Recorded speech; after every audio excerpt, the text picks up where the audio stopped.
Hello everyone, इस video में हम पढ़ेंगे class 8th English honeydew book का chapter 6। This is Jody's phone. तो सबसे पहले देखते हैं बिफोर यू रीड में क्या है। इसमें है कि कई बार क्या होता है, तो छोटी छोटी कट लग जाता है या जल जाता है हाथ पैर वगैरह, तो हम लोग डॉक्टर के पास जाने के बजाय कुछ घरेलू नुस्खे जो हैं वो इस्तेमाल करते हैं। तो ये जो स्टोरी है, इसमें जो जोडी एक बच्चा है, उसके फादर को काट लिया था एक रेटल स्नेक ने। बिटन का मतलब होता है काट लेना। रेटल स्नेक एक टाइप का स्नेक होता है, काफ़ी जहरीला होता है और अपनी पूंछ से काफ़ी तेज तेज वो आवाज़ निकालता है। तो इस टाइप का वो स्नेक है। तो अगर रेटल स्नेक काट ले और तुरंत ही उस पर किसी डो के हार्ट और लिवर का जो है, हार्ट और लिवर को उस पर लगा लिया जाए उस जगह पर जहाँ पर रेटल स्नेक ने काटा है, तो वो पॉइजन जो है बॉडी से बाहर निकल जाता है।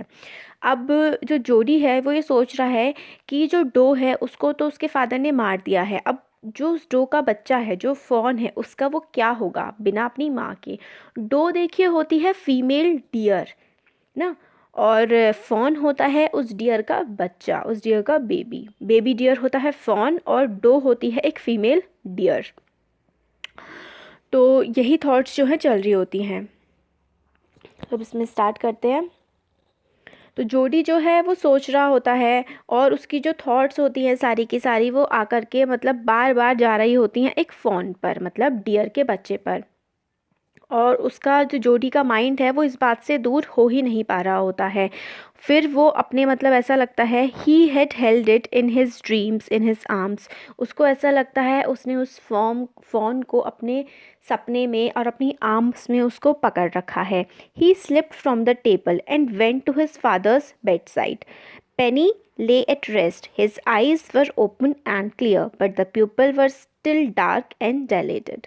तो वो जो होता है जोडी होता है, उसको नींद नहीं आ रही होती है, मतलब वो ऐसे बेड पे हो लेटा हुआ होता है। फिर वो एकदम से अपने उतरता है वहाँ से और अपने फादर के पास जाता है। और जो उसके फादर का नाम होता है पेनी, उसके फादर रेस्ट कर रहे होते हैं। उनकी जो आइज़ हैं वो पूरी तरह क्लियर और ओपन होती है, मगर जो प्यूपिल है, जो ब्लैक वाला पार्ट है ना जो आइज़ का, वो ऐसे लगता है जैसे कि अभी भी डार्क सा है और थोड़ा बाहर की तरफ को जैसे निकला हुआ है, बड़ा हो गया है। डायलेटेड का मतलब होता है एनलार्ज हो गया है, बड़ा हो गया है। फिर जोडी जो है अपने फादर से पूछता है कि आप अब कैसा फील कर रहे हैं। तो उसके फादर रिप्लाई करते हैं कि अब मैं मतलब सही हूँ। जो old death has gone thieving elsewhere, इसका मतलब है जो डेथ उसके सर पे मंडरा रही थी अब वो वहाँ से जा चुकी है। मगर वो कहता है it was a close shave. It was a close shave का मतलब है कि ये बहुत ही ज़्यादा पास से आकर के गुजरी। वो कहते हैं कि हाँ आई अग्री। पेनी कहते हैं कि मैं बहुत प्राउड हूँ बॉय तुम पर, कि तुमने अपना जो मुश्किल के केप्ट योर हेड का मतलब है स्टेट काम्ड इन डिफ़िकल्ट सिचुएशन। मतलब इतनी प्रॉब्लम हो गई थी फिर भी तुमने उसको अच्छे से हैंडल किया और काम रहे, एकदम शांत रहे ख़राब कंडीशन में भी। तो फिर जो जोडी होता है वो बोलता है कि फादर, क्या आप जानते हैं कि जो फ़ॉन होगा उस डो का जिसकी डेथ हुई है, जिसको हमने मार दिया है, वो कहाँ पर होगा? तो क्या आप उसे पहचानते हैं कि वो कैसा दिखता होगा? तो उसके फादर बोलते हैं कि मैं कैसे उसको भूल सकता हूँ। पुअर जो डो था उसने मेरी लाइफ सेव की है और अब वो बेचारा फ़ॉन मतलब कहाँ होगा। तो फिर वो जो बच्चा होता है जोडी जोडी बोलता है कि मैं जो है उस फ़ॉन को यहाँ पर लेके आना चाहता हूँ, क्योंकि वो जंगल में भूखा होगा। हंग्री मतलब भूखा होगा और स्केयर्ड मतलब काफ़ी डरा हुआ होगा। तो फिर वो यही बोलता है कि जोडी कि मैं अब बड़ा हो गया हूँ, मेरे को एक ही टाइम दूध पीने की ज़रूरत है और बाकी जो मेरा दूध होगा वो फ़ॉन पी लेगा और कुछ टाइम में फ़ॉन बड़ा हो जाएगा। फिर मतलब वो ये कहते हैं कि हम फ़ॉन को यहाँ पे ला सकते हैं क्या, यहाँ पे ला करके हम उसे पाल सकते हैं क्या। अब जो पेनी थे मतलब जोडी के जो फादर थे, वो बिल्कुल चुपचाप लेटे रहते हैं और ऊपर की तरफ स्टेयर कर रहे होते हैं, सीलिंग की तरफ मतलब छत की तरफ वो देख रहे होते हैं। फिर वो कहते हैं कि boy you have got me hemmed in, इसका मतलब होता है गॉट मी हैम्ड इन का मतलब ऐसी सिचुएशन में रख देना जिसमें आप ना नहीं कर सकते हैं। तो वो यही कहता है कि बॉय मतलब तुमने मुझे ऐसी सिचुएशन में रख दिया है कि इस सिचुएशन में मैं तुम्हें ना नहीं बोल सकता हूँ। और फिर जोडी बोलता है कि बहुत ज़्यादा खर्चा भी नहीं आएगा फ़ोन को मतलब वो करने में, पालने में। जब वो थोड़ा और बड़ा हो जाएगा वो लीव्स और एकॉर्न खाने लगेगा। एकॉर्न छोटे छोटे ब्राउन कलर के नट्स होते हैं। फिर उसके फादर जोडी को बोलते हैं कि तुम अपनी एज से काफ़ी ज़्यादा स्मार्ट हो और श्योरली मतलब अनग्रेटफुल होगा, काफ़ी ख़राब होगा कि अगर हम उस फ़ॉन को ऐसे ही जंगल में छोड़ दें और उसको ख्याल ना रखें। वो फिर जोडी के फादर कहते हैं कि ठीक है, मैं तुम्हें ना नहीं बोलूँगा और मतलब हम उसे यहाँ पर ला सकते हैं। फिर वो पूछता है जोडी अपने फादर से, can I ride back with Millville and C if I can find it. फिर वो कहता है क्या मैं मिलविल, मतलब एक फॉरेस्टर होता है मिलविल जो जंगल में जाते रहते हैं, उनके साथ जा कर के देख सकता हूँ, उस फ़ोन को ढूंढ करके ला सकता हूँ। तो फिर उसकी जोडी के फादर होते हैं, वो बोलते हैं कि तुम अपनी मम्मी से पूछ लो, मैंने तो तुम्हें परमिशन दे दी है। He settled back to the table and sat down. His mother was pouring coffee for everyone. तो जो जोडी होता है वो पीछे की तरफ चुपचाप बैठ निकल के चला जाता है, अपनी मदर के पास जाता है। मदर जो होती हैं वो सबके लिए कॉफ़ी जो है वो कर रही होती हैं पॉट्स में, ग्लास में। तो वो अपनी मदर से बोलता है फ़ोन, कैन आई, मतलब क्या मैं जो फ़ोन है उसको घर ला सकता हूँ। तो मदर कहती हैं कि कौन सा फ़ोन। तो वो बताता है कि वो फ़ोन जो जिस डॉग को मतलब हमने मार दिया है, उस डॉग का जो बच्चा है फ़ोन, उसकी मैं बात कर रहा हूँ। हमने उसका लिवर यूज़ किया पाके, मतलब पापा के पॉइज़न को निकालने के लिए। तो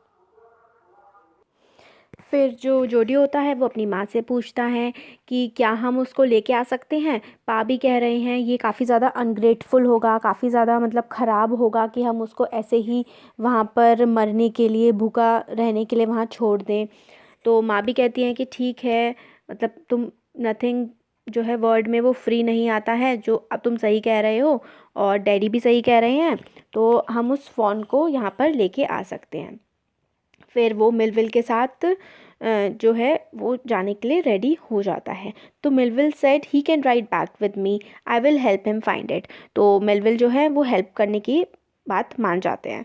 तो फिर she said down the pot helplessly, मतलब उनकी जो मदर होती हैं वो कहती हैं कि अब तो मतलब ये मानेगा नहीं और अब तो ये जाएगा ही जाएगा। तो वो मिलविल के पास जाता है, फॉर मिलविल जो है वो उसको जंगल में ले जाते हैं। माँ बैक्स्टर आस्क्ड एंशियसली, देखिए जो बैक्स्टर है ना, ये अब इसमें नाम आया है, मगर ये जो बैक्स्टर्स हैं ये इनका सरनेम है, इनका जोडी के मदर फादर का जो है सरनेम है बैक्स्टर।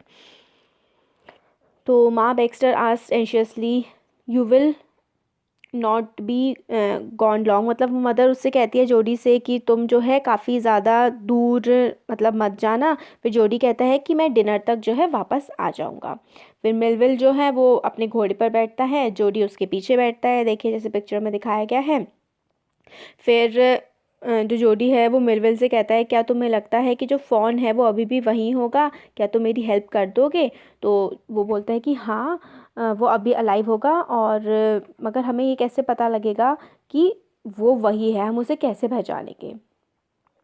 तो वो बोलता है जोडी की जो स्पॉट्स हैं वो बिल्कुल उसके जो बॉडी पे थे, वो स्पॉट्स बिल्कुल एक लाइन में थे जो फ़ोन था उस पर, पा ने ऐसा बताया है। तो उस स्पॉट्स को देखकर हम लोग जो है उसको पहचान जाएंगे। अब इसका सेकंड पार्ट जो है उसमें है कि Jody give himself over to thoughts of fawn, they pass the abundant clearing. तो फिर फ़ोन के बारे में सोच रहा होता है, फिर वो वहाँ से निकल रहे होते हैं जंगल में से, जो बिल्कुल ऐसा अबेंडेंट मतलब जो छोड़ दिया गया होता है, क्लियरिंग, ऐसे रास्तों से निकल रहे होते हैं वो जंगल में जाने के लिए।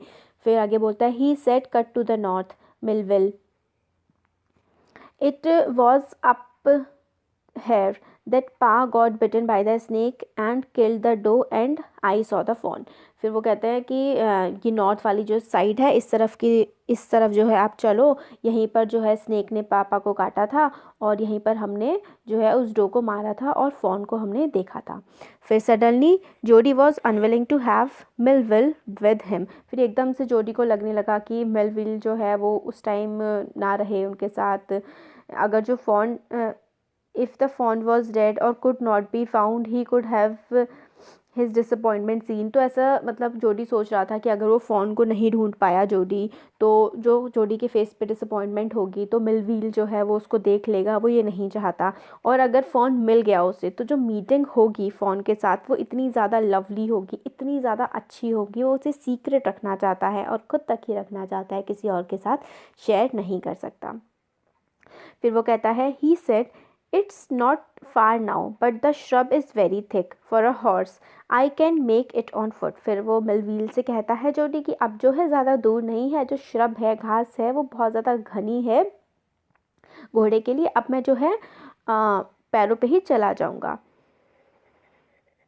फिर मगर मिलवील कहता है कि मुझे मतलब डर लग रहा है कि मैं तुम्हें कैसे अकेला छोड़ जाऊं, तुम तो बच्चे हो, तो I suppose you got lost और got bitten by a snake too. फिर वो कहता है कि अगर तुम खो गए या फिर तुम्हें भी सांप ने काट लिया तो क्या होगा। तो जोडी बोलता है कि मैं अपना ध्यान रखूँगा और बहुत ज़्यादा मुझे टाइम नहीं लगेगा फ़ोन को ढूंढने में, मैं जल्दी ही फ़ोन को ढूंढ के आ जाऊँगा।